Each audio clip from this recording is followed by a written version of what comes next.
everyone, welcome to episode 43 of Otomeshimai. I'm Vki. And I'm Vka. And we are sisters who play Otome games. Hello, sister. Hi, Sea-Star. This is our second episode of Reviews and Twos for Virche Evermore Error Salvation. So, spoilers! Spoilers! Spoilers all over the place. Yep. Spoilers inside your face. Spoilers everywhere. So if you've not played this game and you plan to play it, maybe listen later. Or don't listen to this one right now. Yeah, honestly, if you have not played this game, this episode is going to sound like sheer utter nonsense to you. Yeah, it's going to sound wild. We're just gonna go. Yeah, I remember, I have a friend who doesn't play Otome games, and I remember telling her about this game.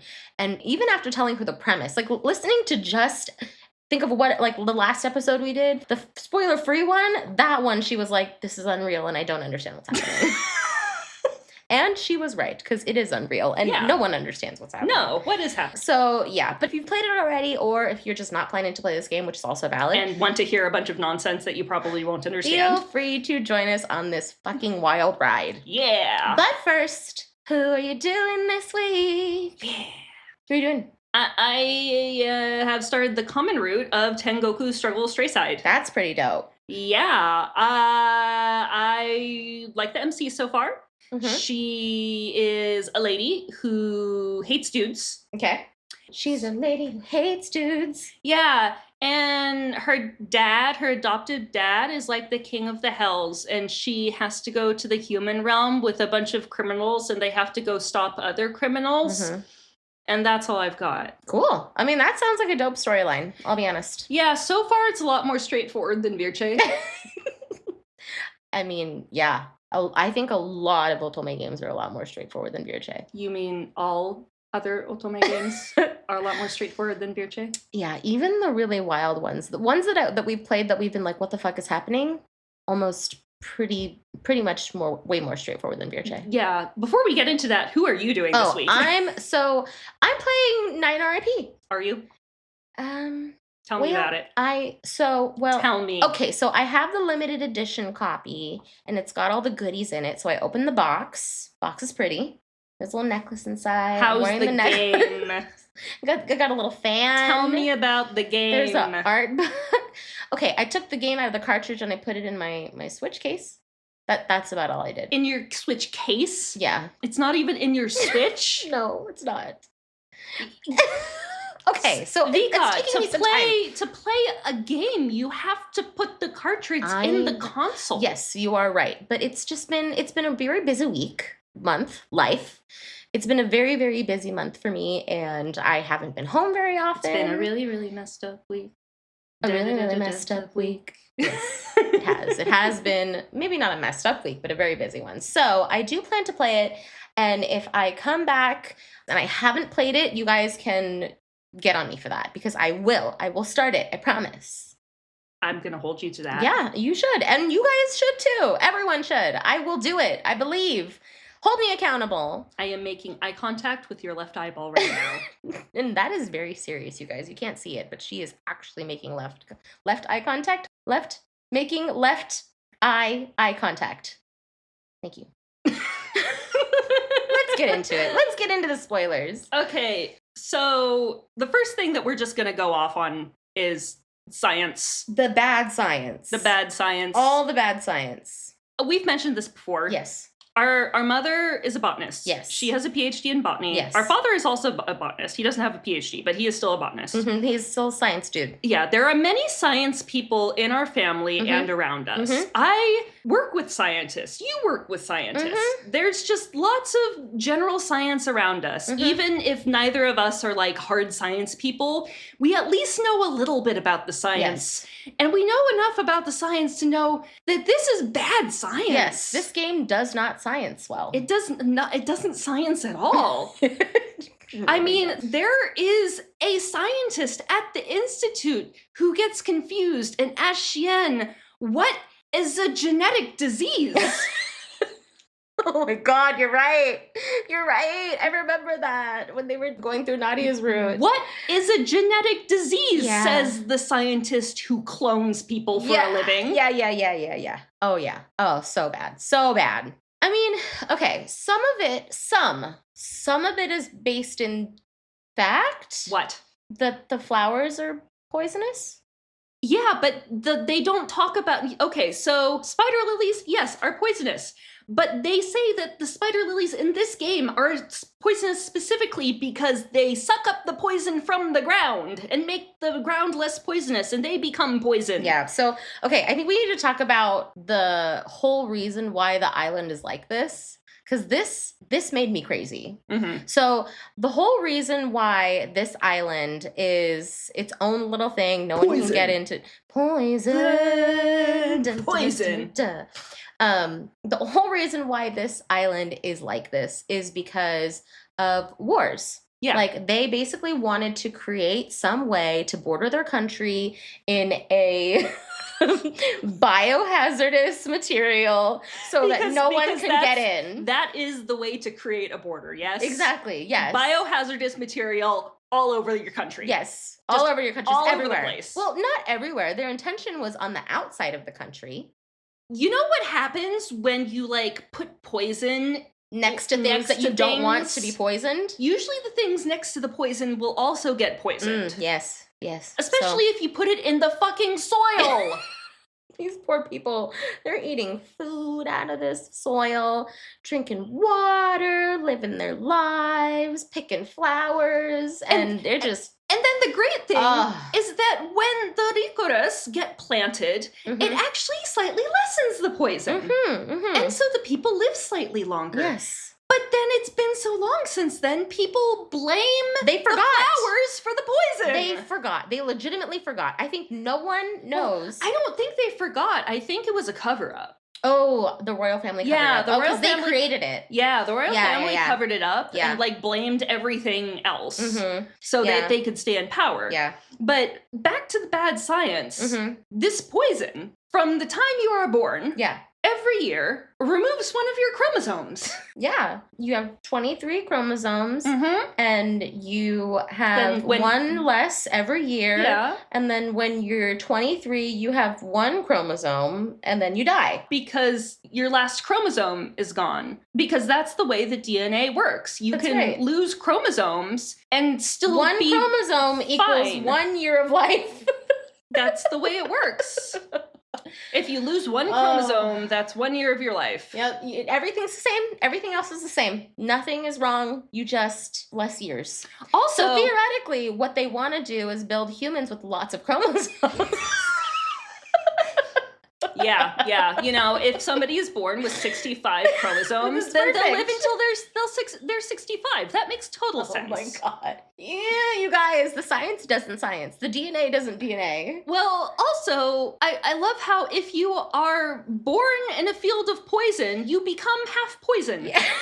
Oh, yeah. If you come out of your mother's womb, you know, you just suck up whatever's around you. That was wild. Which is why, since I was born in a hospital room, I'm like 30% disinfected.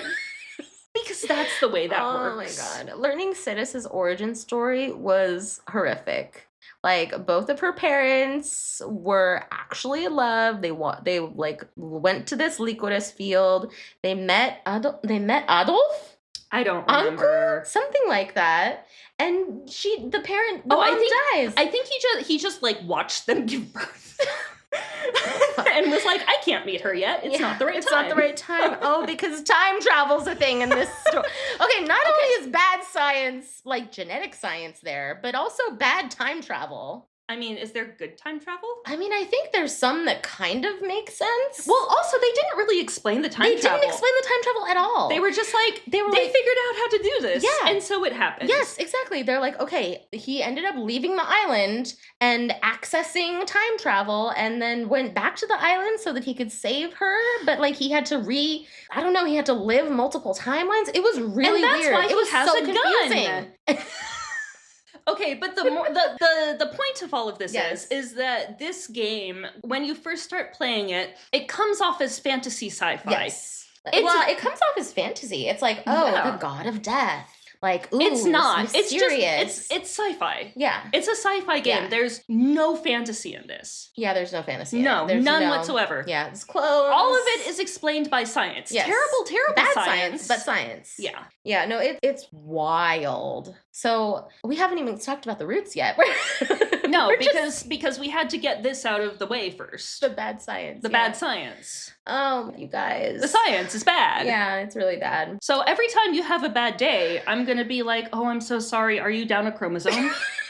1 chromosome equals 1 day. I would be dead by now. I would be so dead. Because you've lost all of your chromosomes? All my chromosomes are gone. What I don't understand is they should have done it the opposite way. They should have been like, oh, like a full person who's fully developed has all their chromosomes. So when you're born, you have no chromosomes, and then every year you get a chromosome, and then by the time you get to 23, I don't know, you just implode because of your max chromosome capacity. If you're born with no chromosomes, then that means that you don't like have anything to yourself, because our DNA tells us what we're made of. Like, what would you be? Like just a bunch of random protein cells sploshing around in like a tub. But I don't understand. And then every year you become more and more human. Like, would that be better? Really, Vka? Would that really be better? Well, I feel like the alternative is like just by the as time worse. you're 10, you kind of look like Flubber. I don't know. I just feel like. Do you want your 10-year-old to look like Flubber? No. I'm just saying that it just doesn't make sense. Like, I don't know. Like, you losing a chromosome means you lose a year of life, but effectually, you guys, the science doesn't science, and I don't know what else to say about that. It's bad. It's bad science. Sarah is half poison flower.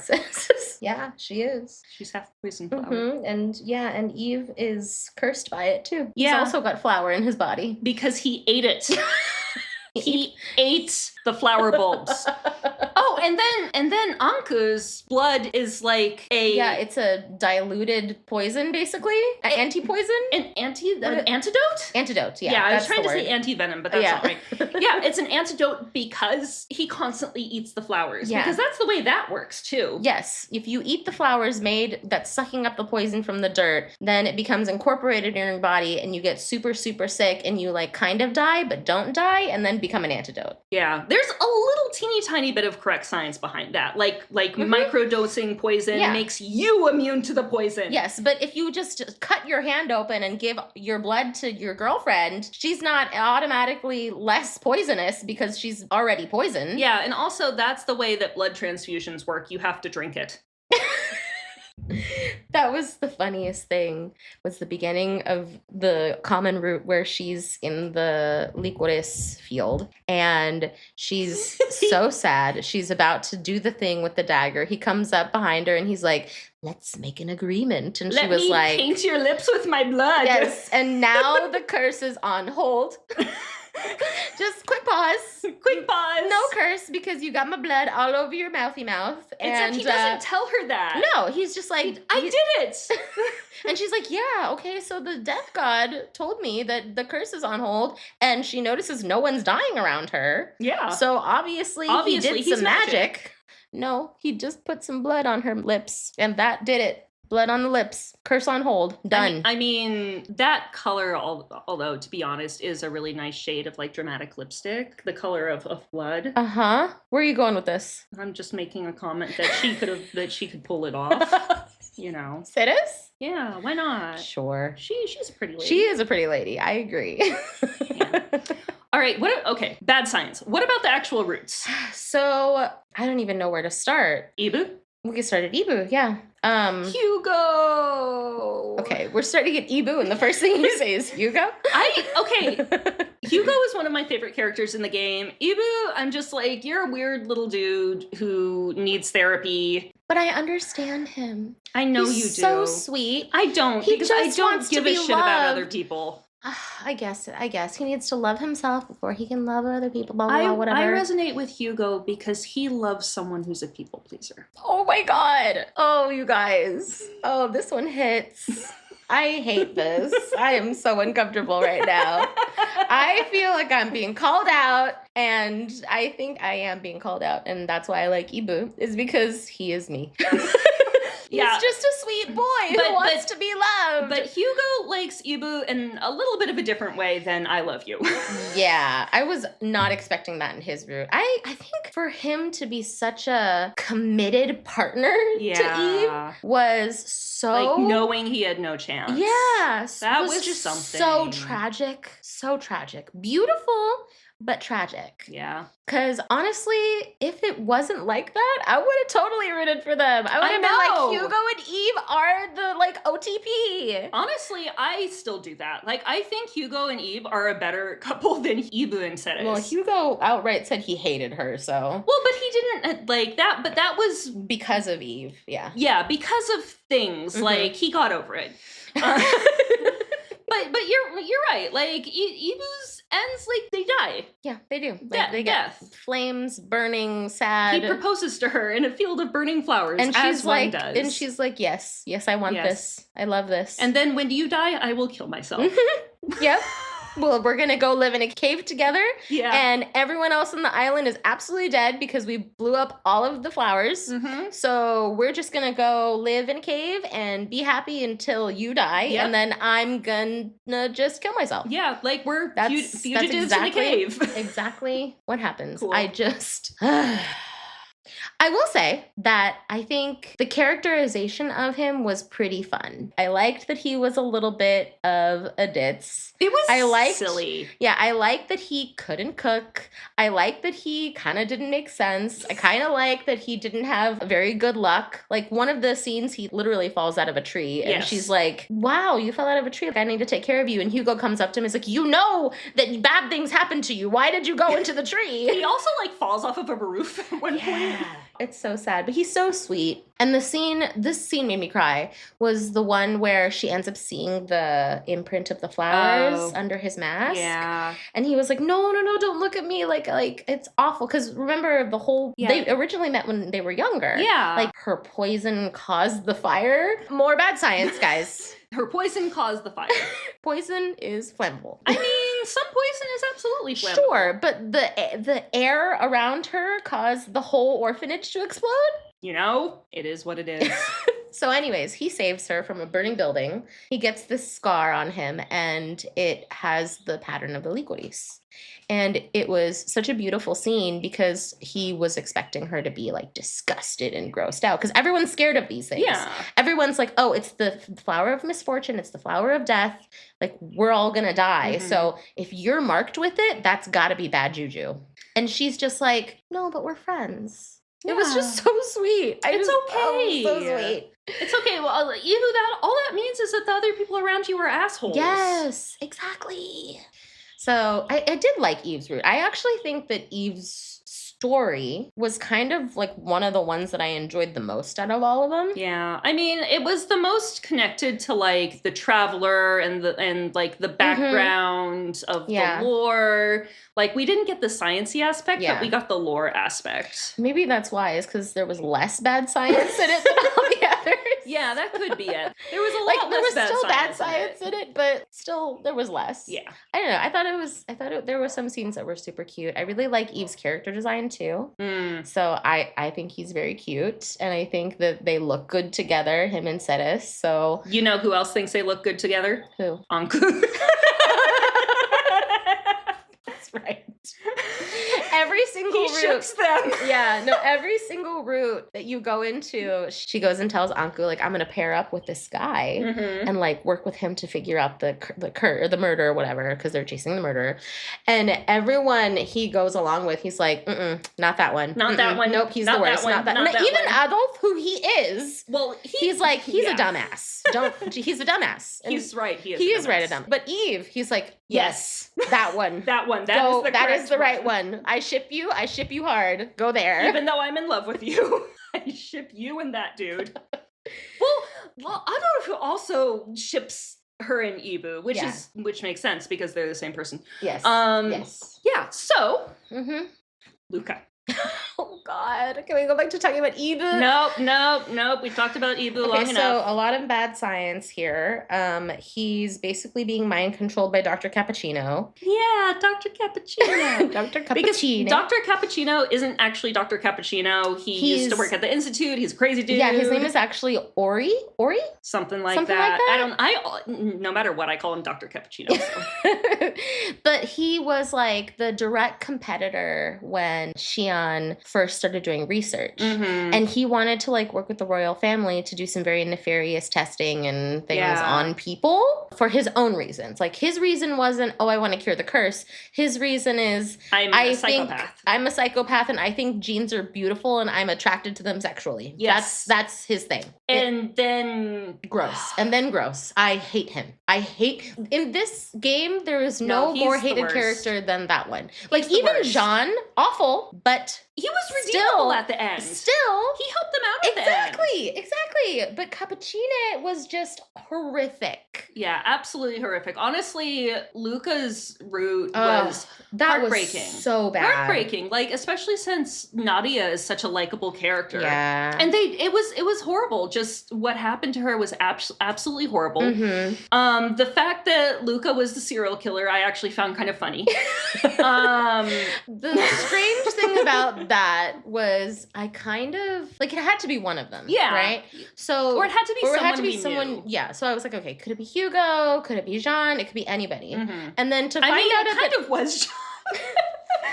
Oh, you're right. He was actually, you're right. But Jean was specifically killing prostitutes. Luca was killing relivers. That's better. It's not. There were multiple serial killers in this game. Yeah, but back to Luca's route. Him being Buro was very depressing. There was no real reason for him to do it other than him being brainwashed by Cappuccino. Yeah. Because he just wanted to... He wanted to protect Nadia. He wanted to protect Nadia. He wanted to, like, help his sister. He wanted to be a light in the world, and he wanted to just live out his life. He was used. So, he was manipulated into doing that. Oh, we didn't even talk about, like, the books and that's all strength and the in Eve's Room they go into that, and honestly it's not super important to the plot. That's true. Yeah, I feel like there was a lot of plot. This was a lot of plot. They put in all of this like lore that connected all of the LIs to each other, and then at the end of the day, they could have left it out and the plot would have been exactly the same. Yeah. And that bothered me. Yeah. Like I actually thought that was pretty cool that they were all connected, but then if you take it away, it doesn't change anything. Yeah, like there was a little bit of it in like Adolf's route, but it wasn't a lot. The thing is, like, I felt like it was important to Luca's route, right? Like, I felt like him being, in a weird way, him being strong, having a genetic disorder for him to be able to, like, murder all these people and kind of be a super villain hero thing. I don't know. That kind of made... It was an explanation for that, but it still didn't make sense. Like, it was like, it could have been anybody. Yeah. Well, I mean... And the thing that made this route the saddest for me is that Luca had a crush on Ceres before the game started. Correct. And Ceres also had a crush on Luca before the game started. Correct. Yeah. And so if the bullshit wasn't happening, they could have been happy together. Yeah. And, like, Nadia loved her, so... Like, there was this whole thing about Ceres visiting Nadia in the hospital and them wanting to, like, be a family, and... Yeah. God, it's just so heartbreaking. That route was so heartbreaking. And there was no even, like... There's no chance. Slightly... Yeah, there was no chance. There was no chance for any of it. There is death and destruction and sadness and horror in every single one of Luca's ends. Yeah. His whole story is just horrific. Yeah. The thing is, like, I think as a character, I liked Lucas. Like, I really did. I thought that his whole journey and his whole reason for being, like, made sense to me. He just wanted to help his sister. Mm-hmm. He was in love with this girl that he had been, like, working with and teaching for a few years. Mm-hmm. And he just wanted, like, a calm, happy life to live out his 23 years. He wasn't concerned about the curse. He wasn't concerned about any of that. He just wanted to be happy. And he was fully manipulated by this fucking psychopath because his sister had a degenerative disease and she was, like, on her deathbed. It was just so, I don't know. Yeah. I like Lucas, but it was so hard because, like, I couldn't like it. Like, I couldn't enjoy it because there was no chance. There was no way for them. Mm-hmm. Yeah, and at least in the other routes, there was, like, a glimmer of hope. Yeah. A glimmer of hope. But as soon as you find out that Luca is Boro, there's no going back. What are we going to do? Yeah. Like, there's no happy end for them. Like, even if it is, like, okay, you deal with Cappuccine and you deal with the royal family, he's murdered so many people. Yeah. In cold blood. Like, what can you do? And Nadia is still dying. And Nadia is still dying. So there's nowhere to go from there. There's no happy ending. This is also the route where you end up in a cage. Because you need at least one of those in every single Otome game. If you don't end up in a cage, is it actually an Otome game? Yeah, I think that's how we should start judging it. No, it is an Otome game. There are plenty of Otome games where you don't end up in a cage. You could end up locked in a room. Yes, that's true. If you're locked in, or in a castle, or like in a tower, you might get, like, stuck in a cave or in a dungeon. It doesn't necessarily have to be a cage. Okay, so if you're locked somewhere without consent. Yes. That is an Otome game. Yes. There are also games where you are locked in some place and you consent to it. Which also can be an Otome game. Yes. Yes. Okay, sidebar. Sidebar about cages in Otome games. I did actually think that was pretty interesting. I was like, I see where they're going here. I get it. I hate it. I hate it so much. We're not Cage fans. Yeah, I'm not a Cage fan. But, like, I was like, okay, I get it. Fine, I understand. It was sad. I couldn't like it, and I couldn't really hate him as a character because he's pitiful. He's sad. Yeah. Yeah. You pity him. Like, yeah, it's like some of it is, like, his choices, but a vast majority of what is going on is because he has been brainwashed. Yeah. I mean, the only good thing that came out of that route was, I guess, we got to see a lot of Nadia. Yeah, Nadia's because she's perfect. Yeah, Nadia perfect. Made a friend, and she made a friend. I really like that she made friends with Tahato. That was cute. At first it was a little weird because he's a reliver and probably like 80 years old, but like it was pretty innocent. Yeah, I mean he has the body and mind of a 15-year-old, so yeah, it was cute. Okay, we're done with Lucas. Let's talk about Matisse. He's not a real boy. He's a homunculus, yes, who was created by his brother-father. With other people's memories. Yeah. And the DNA of a dead fetus. Yes. So, I guess the side character that's featured here a lot is Jean, because he's his butler, but you find out throughout the course of the story that he's not Jean. Jean is actually Camille. Camille Claude. He is the son of that family. Yeah, and there was no younger brother. There was no younger brother. Yeah. So the whole thing about Matisse being this young recluse brother of the older brother who died. He's actually like 2 months old, probably. He's just a baby. He's not 17. No, he's not 17. Like a few months old. A homunculus. Jean was Camille Claude. He had a fiance. Who was a prostitute. Oh my God. Who got pregnant and they were going to get married. Yes. And his parents were like, no, don't do that. But then she died and he took her corpse and was like, I'm going to like make sure that we can love each other forever. And then he went and killed a whole bunch of other prostitutes. Yes, to kind of bring his lover back. I remember he left her in this, like, the giant human-sized test tube, and she was just floating around in there. Yeah, she was just floating around in there. It was real wild. This story is nuts, you guys. Like, this is absolutely nuts. But also, like, this is the route that had very little to do with the rest of the game. That's true, because, so, Boro is still murdering people. Yeah, Boro is still murdering people. Still actively murdering people. We do not solve that. No, we don't solve that. But Jean is kidnapping prostitutes, and there's this whole thing about if you bring a bottle of perfume room with a certain flower inside, you'll get to escape the island there's like someone who comes and takes you on a boat to escape the island, and you get to like live beyond 23, and it's like a myth. And what really happens is Jean comes and kidnaps them and then murders them and tries to like mess with their DNA so that he can get his fiance back. Yep. It's real weird. And then Matisse dies. And then or kills you and then dies. God, yeah. So you get locked in the mansion at some point in this route. Hey, you're locked in again. See, there we go. It's consistent. You're locked in the mansion. Jean captures you. He like tells you that Matisse is a homunculus. Yeah, I think he does. Yeah, like, because and then you're, like, he also in the tells basement. Matisse that Matisse is a homunculus, and Matisse is like, ah, his like brain doesn't compute.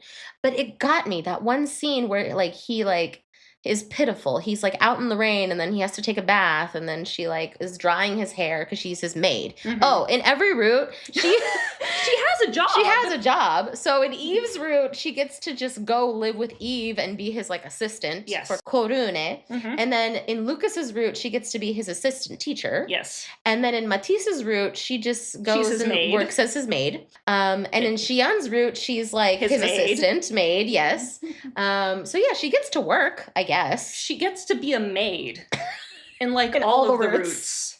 No, she gets to do lessons in Lucas' route. In Lucas's route, she gets to teach. Yeah, you're right. And then she gets locked in a cage. And then in Matisse's route, she just gets to be his maid and then gets locked in the dungeon. So, as one does.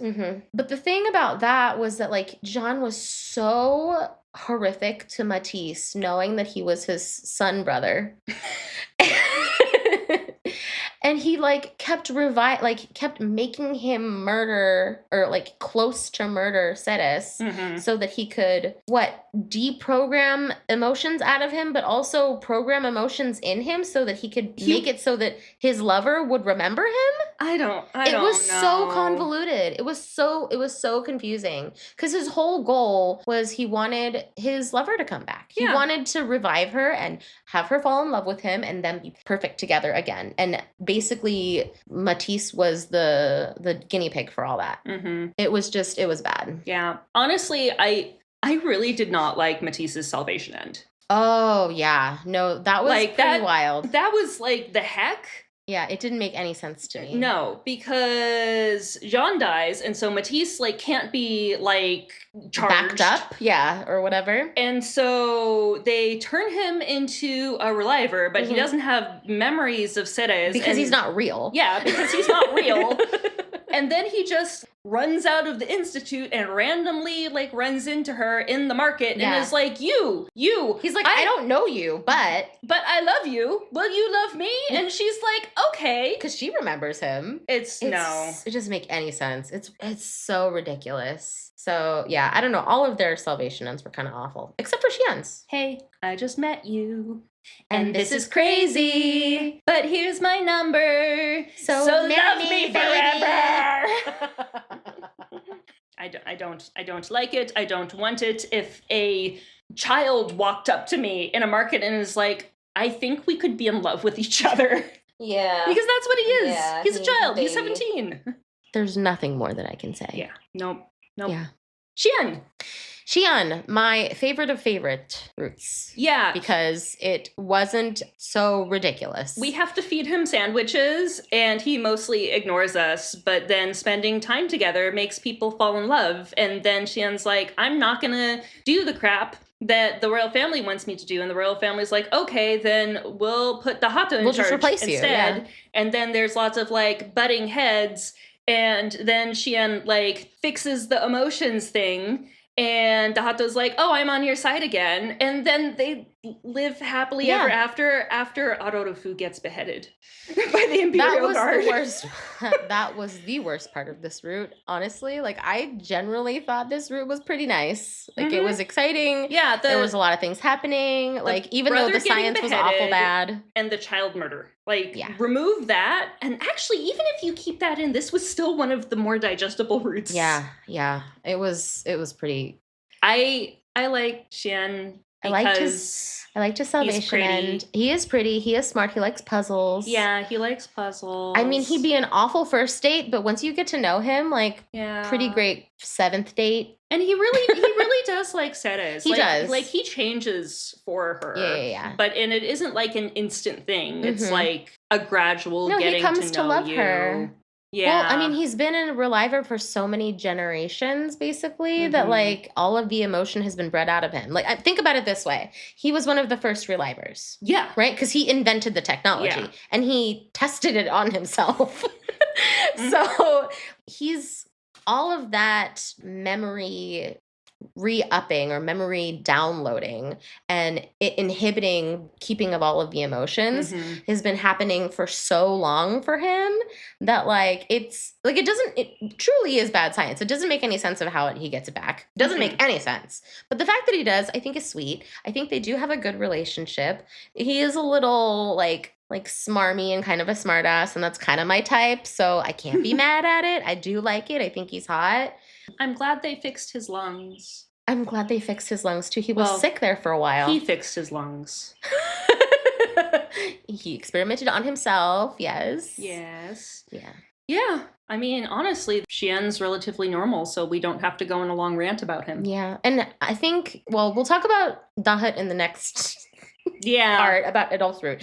But Dahut in his route, in Xian's route, is pretty accessible. Like, he's fun, he's cute, he's helpful, he's just a little guy. He's a bad guy for like 5 minutes, and then he's like, never mind. Yeah, he's like, I'm not into this. Like, I don't want to be the head of the institution. I just want people to have emotions. And now that you're into that, I'm going to work on that too. I thought it was cute. Yeah. So yeah, I think out of all of the routes, I was probably the most clean in a way, like most Otome-like. Yeah. You know what I mean? I agree. Yeah. So Adolf and Anku are the same person. Correct. Because time travel. Oh, yes. Time travel is a thing in this game. It's not explained, and that's okay, I guess. But you do everyone else's routes. You have to do Adolf and Anku together. Yes. And I actually wasn't expecting it. I wasn't expecting them to be the same person. Like, it really did surprise me. Ooh. Yeah. See, many years ago, when this game first came out in Japanese, one of our friends played it, and then she blurted the entire plot to me. And I think the only thing I retained was that they were the same person. So it was not a surprise to you? No, I knew the whole time. Did it change anything for you? No. It was still kind of crazy. Really different, because I didn't understand how. Yeah. No, me neither. And the how is apparently time travel. Yeah, Adolf just, like, he's such a sweet guy, but he's so in his own head. Yeah, he could have been normal. He could have been a great love interest for her. Anku says it really bluntly that he's a coward. And honestly, that it really is like the way that it comes off to me. Like, he doesn't want to take a risk because he could potentially lose everything, and that I understand. I think that's not actually true, because he can't die at 23. Yeah, but if that's found out that he's going to get experimented on, like Anku was. Yes, true. Right. Yeah. So, like, Anku is basically being just really harsh on himself. Yeah. That's hard. That's basically what's happening here. Anku is being really hard on himself. And Adolf doesn't understand what's going on. Yeah. I will say that I do think that this route probably had the most affection in it. Yeah, they went on a date. Yeah, because like an actual date. They rode horses together. Yeah. That was on the beach. So sweet. Yeah. And even though like it was kind of said and then it wasn't said, and it was like back and forth because like Adolfo kind of said it and then said it was like second guessing it, and then Adolfo was like hiding things, not clear.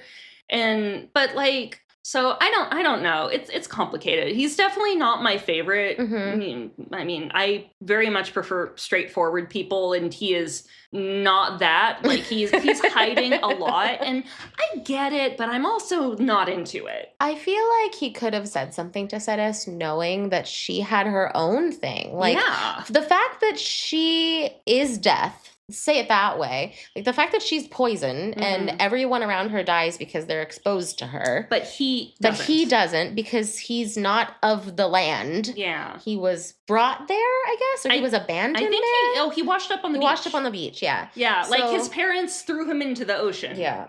That sad story. And he washed up on the beach, yeah. He washes up on the beach. So he's not affected by her.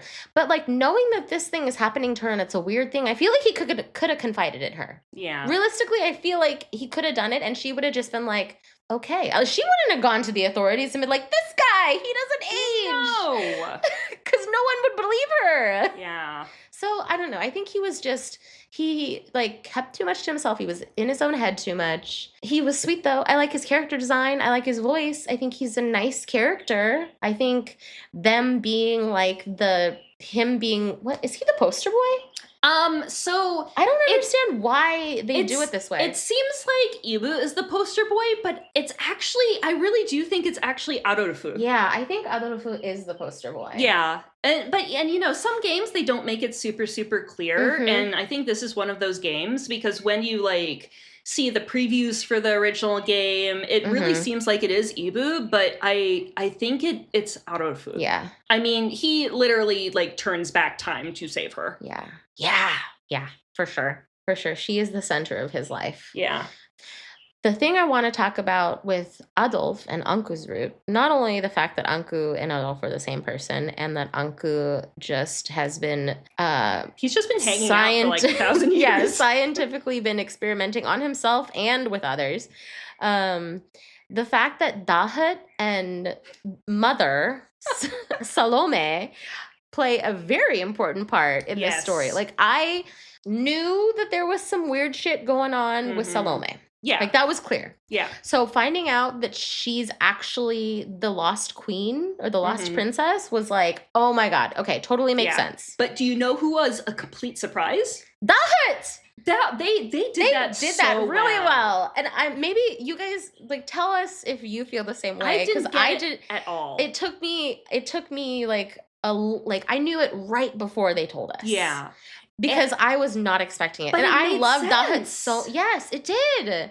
Like, why would this young child have become a reliver so soon? You know what I mean? Why would he have integrated himself into the institution? Yeah. And it just was, why did he have such a huge passion for it too? And it wasn't like, oh, just because of his parents. Like, yes, that was the story, but there was so much. Like, he was pulling the strings. He was pulling the strings the whole time. Everything. Yes, even behind Xian, and he didn't know it. Yeah, and honestly, that part they did do a really good job explaining. They did a really good job with that reveal and with explaining what he had been doing and how he had been doing it. And like they did a really he was a really great character. Like the reasons behind why he was doing everything made sense. The character development and like how things had gotten twisted made sense. His point of view made sense. Yeah. And then Salome's point of view and what Salome has been doing and all of that also made sense. And why she had to kill him made sense. Yeah. That was pretty tragic, to be honest. Yeah. I really wish they could have lived there happily ever after, but at some point, like it got so warped. Yeah. It got so warped. Even for Salome. Because like her ideals changed so much. She originally she wanted to like cure the curse. She wanted to figure out what was wrong with the people. She wanted to essentially save the world. And her family was like, no, we want to fuck things up, so you gotta go. And they wanted to kill her, so she had to run away. And then over time, she got scared. She couldn't do anything about it. And then she left her son, who she didn't even know was still alive. Like, that was just so sad. Yeah. So sad. I was heartbroken when they like revealed that information. I was like, oh my God, like this is the worst. Because I like Dahat as a character. Yes, me too. I loved him in Xian's route. Even in some of the others' route. Like he's just a sweet character. He makes friends with Nadia. He helps them out along the way. So there's a scene where he's kind of like orchestrating in Adolf's route. He's orchestrating this whole situation of like her being in the dungeon and Adolf being in the dungeon and them like being accused of all the murders and everything. And he like plays it off, like the characterization, they play it off so well that I still was mired in the fact that he was such a good character and that he was her friend. Yeah, I honestly think that Dahato is one of the most well-written Otome side characters of a game that we've ever played. Well, yeah, that's high praise. That is certainly high praise. We've played a lot of games, but like it's so layered. Yeah, it is really layered. And it's not the fact that it's not one-dimensional, the fact that there's not like one thing that he's just like, oh, I'm really crazy about genetics and I love the way DNA looks. Like, it's not that. It's not cappuccino. Beautiful DNA gives me a hard on. Just, I don't know. I don't know, you guys. I'm having a moment over here because the thing is, I understand that he is the ultimate bad guy. You know what I mean? Like, I understand that he is the reason why Lucas was Boro. He is the reason why Cappuccino had all of those resources to experiment on people. He's the reason why Matisse existed. Yes, all of this. He is the ultimate bad guy. And yet somehow, through the storytelling and through the characterization, I felt for this character so deeply. The best antagonists are the ones you can relate to. Yes. So, yeah, I don't know. I think Dahut's my favorite character. Actually, Hugo's best boy, and Dahut is amazing. Wow, we've been doing this for a long time. This is a long episode. That's good. Yeah. There's a lot to talk about. It's fine. There is a lot to talk about. Yeah. Okay, so let's go into best of the best ends and worst of the worst ends. And this is going to have to be a little bit different because are Salvation ends actually best ends? I don't think so. No, some of them are worse than the bad ends. Some of them are really bad. They're not happy okay, we expected it not to be happy. Like, the theme, the name of the game is Zetsubo, right? The name of the game is despair. So I'm expecting everything to be kind of sad, kind of really tragic. Yeah, but maybe even things can get resolved. Yeah, maybe some things can get resolved. Nope, not even in Salvation Ends. Mm-mm. Not even in Salvation Ends. The way that they frame Salvation in this game was so interesting to me because I was like, I'm not really sure where they're going with this. Like, I feel like they wanted the character to come to some realization about themselves, and I think they did. No, you're right. I think that probably is the meaning of Salvation. Yeah. The fact that they like understand more about themselves and then they die understanding about themselves. Yeah. So it's not necessarily like they've been saved.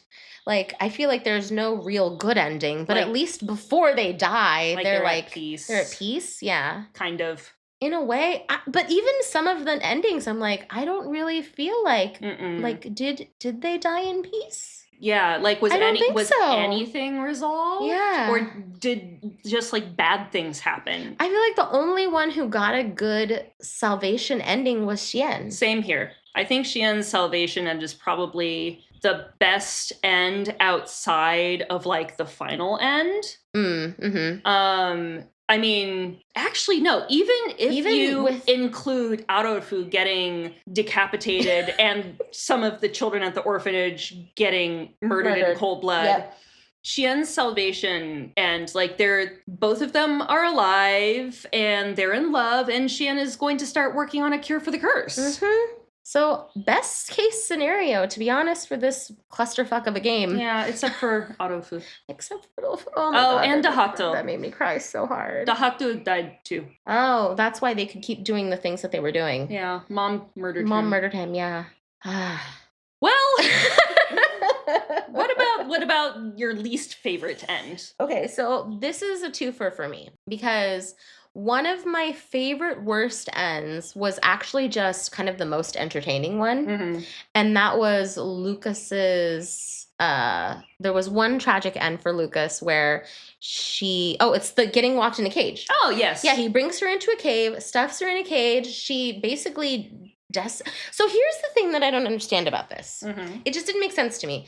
He's like, I love you. And now she dies. And he puts her in this cage and he's like, you're my wife now, dead.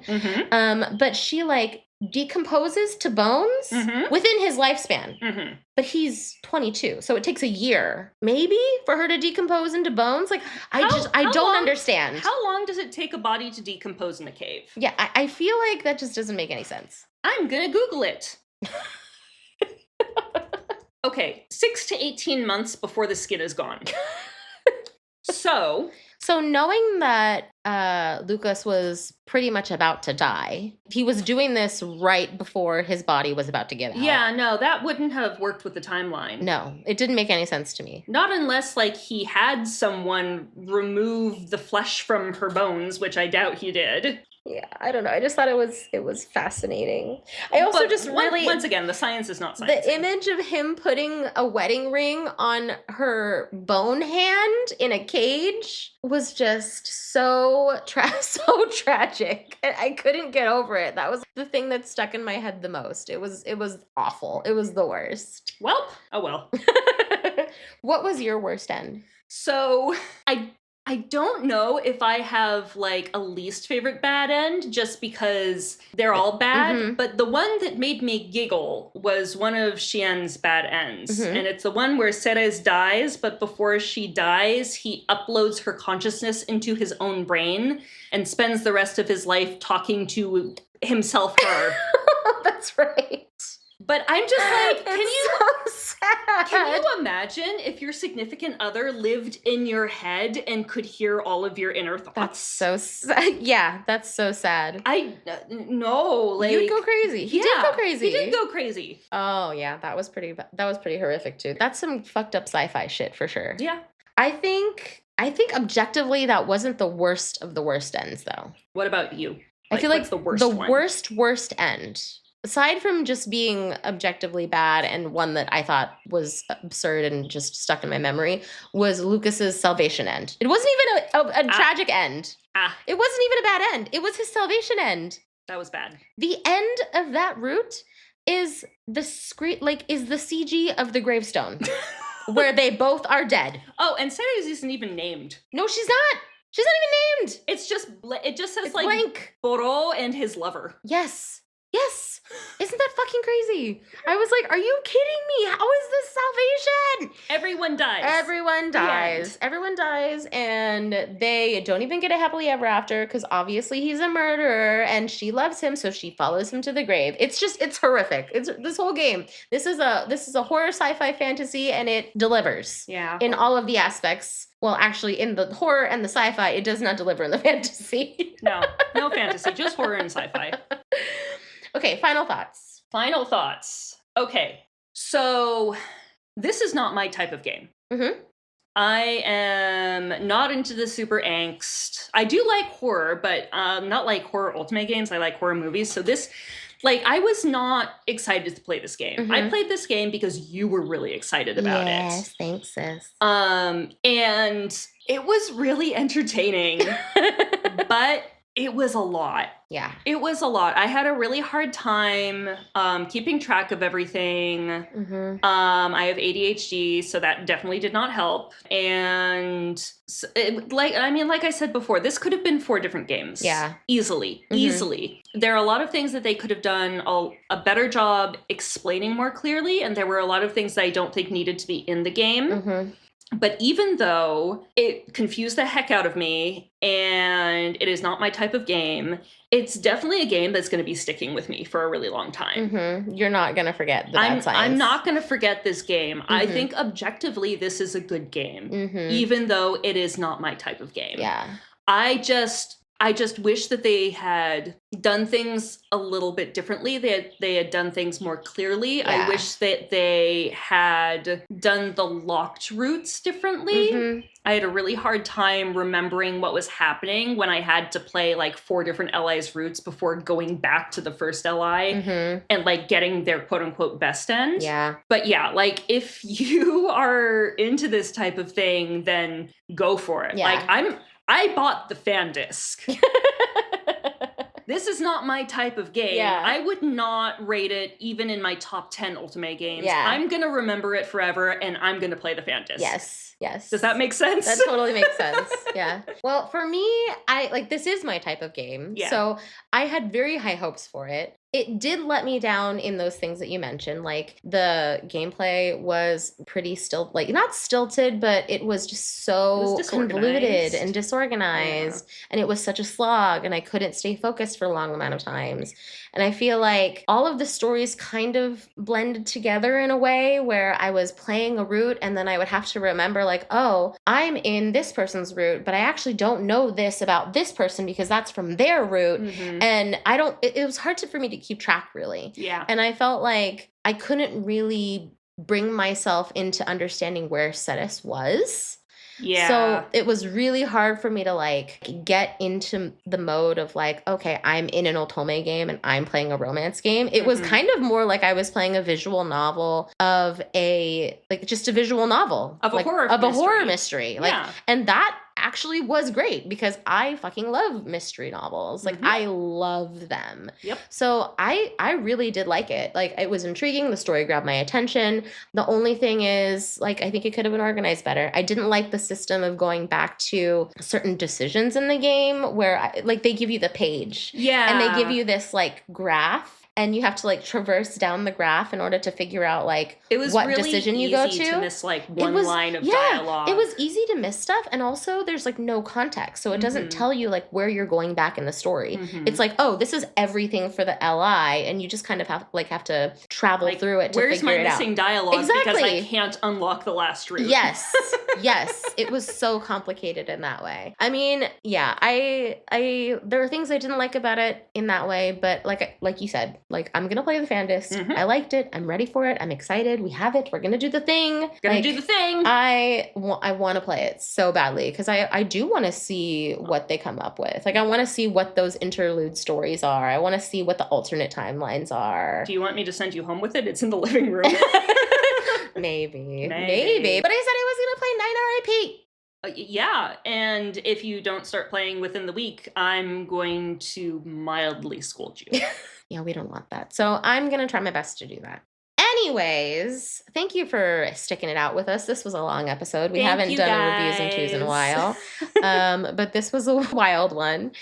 So this was Virche Evermore, spoiler heavy. Yeah, and guys, like, please, like, let us know if you, like, got anything that we didn't get. Obviously, there's a lot of stuff we weren't able to talk about, but, like, if you, like, noted something that you were like, oh, you know, that I think the sister would think this is interesting, please let us know. Because there's just so much, like, it's impossible to play this game and not miss things. Yeah, it was a lot. I just loved so much about this game, and I'm also really curious how other people got the twists and turns. Yeah. You know, like, how... Like, did you guys know about Dahato earlier than we did? Because we did not. We did not know that. And the Anku thing, too, like, that, I didn't know it was coming. I mean, you knew. You had the heads up. But that's because somebody spoiled me, like, 6 years ago. Yeah. So, yeah, tell us. I'm really curious what you guys think about this. So thanks for joining us for episode 45.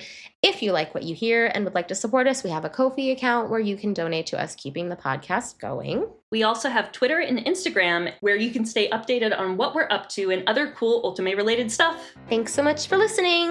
Bye!